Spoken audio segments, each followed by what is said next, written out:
अभी तक आपने कोयला चोरी और कोयला माफियाओं की खबरें तो खूब सुनी होगी, लेकिन लातेहार के बालूमाथ में माफिया कोयला की राख से मालामाल हो रहे इन दिनों। हमारा सवाल तो बस ये है कि आखिर इन अवैध कारोबारियों पर लगाम कब लगेगा। देखिए इस रिपोर्ट में। कोयले की राख से हो रही है करोड़ों की अवैध कमाई, माफिया हो रहे मालामाल, सरकार हो रही कंगाल।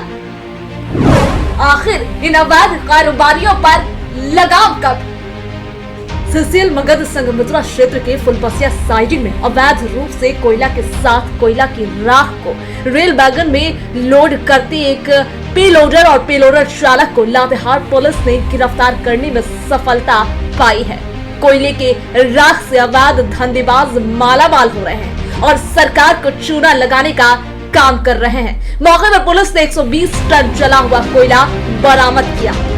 दिनांक 16/9/2024 को पुलिस अधीक्षक महोदय लातेहार को यह गुप्त सूचना प्राप्त हुई कि सीसीएल फुलबसिया रेलवे साइडिंग में कोयले के साथ साथ कोयले के ऐश को मिलाकर रेल वैगन में लोड कर कोयले का परिवहन किया जा रहा है। इस सूचना के सत्यापन एवं आवश्यक कार्रवाई के लिए पुलिस अधीक्षक महोदय के निर्देशानुसार मेरे नेतृत्व में एक छापामारी दल का गठन किया गया, जिसमें खनन निरीक्षक लातेहार एवं अंचल के कार्यालय कर्मी तथा थाना प्रभारी को शामिल किया गया। उक्त छापामारी दल ने रेलवे साइडिंग पर छापामारी करते हुए कोल ऐश एवं कोयला मिक्स किया हुआ खनिज पदार्थ साइडिंग से 120 टन की मात्रा में जब्त किया है। साथ ही साथ एक पेलोडर को भी जब्त किया है, जिस पेलोडर से वैगन में लोडिंग का कार्य किया जा रहा था।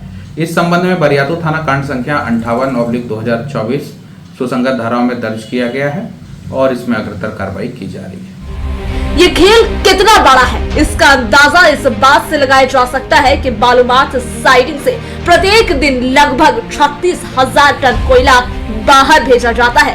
इसमें हर दिन लगभग 10,000 टन कोयला जला हुआ कोयला मिक्स कर सरकार को चूना लगाने के काम धंधेबाज करते हैं।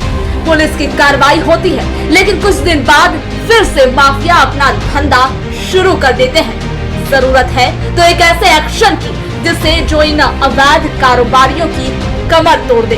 टीवी 45 के लिए लातेहार से दिलीप के साथ रुपेश अग्रवाल की रिपोर्ट।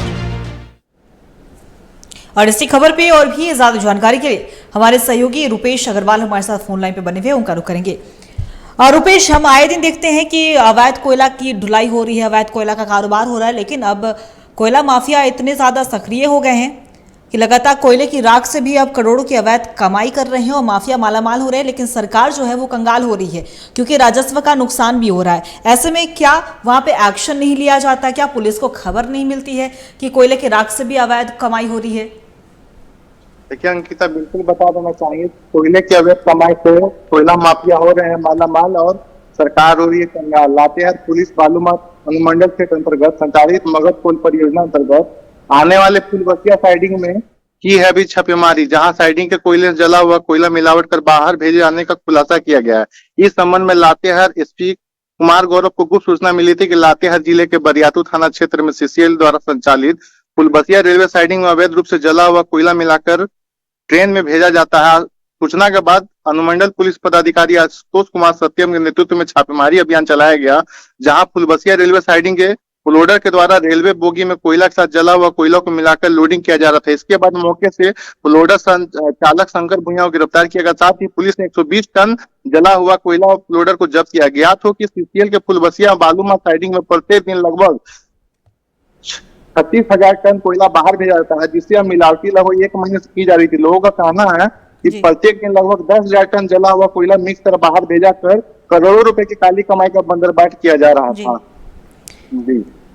जी रुपेश, आपका बहुत बहुत शुक्रिया तमाम जानकारी के लिए। तो बता दें आपको कि लातेहार से एक तस्वीर सामने आई है, जहां कोयला चोरी और कोयला माफियाओं की खबरें लगातार हम दिखाते आए हैं। और ऐसे में यहाँ पे ऐसी खबर आई है कि बालूमाथ में कोयला माफिया अब कोयले की राख से ही मालामाल हो रही है। लेकिन इससे नुकसान किसका हो रहा है? तो वो है सरकार का, क्योंकि राजस्व की बात है, राजस्व का नुकसान हो रहा है। लेकिन अवैध कारोबारियों पर नकेल कसने को कोई तैयार नहीं है, ना एक्शन लिया जाता है और न जाने किसके संरक्षण में अवैध कोयला कारोबारी इस तरीके के अंजाम देते हैं और अपनी तिजोरी को भर रहे हैं। तो देखने वाली बात होगी कब इन माफियाओं पर एक्शन लिया जाता है और कब अवैध कोयला के कारोबार पर नकेल कसा जाता है और कब रुकता है ये कारोबार।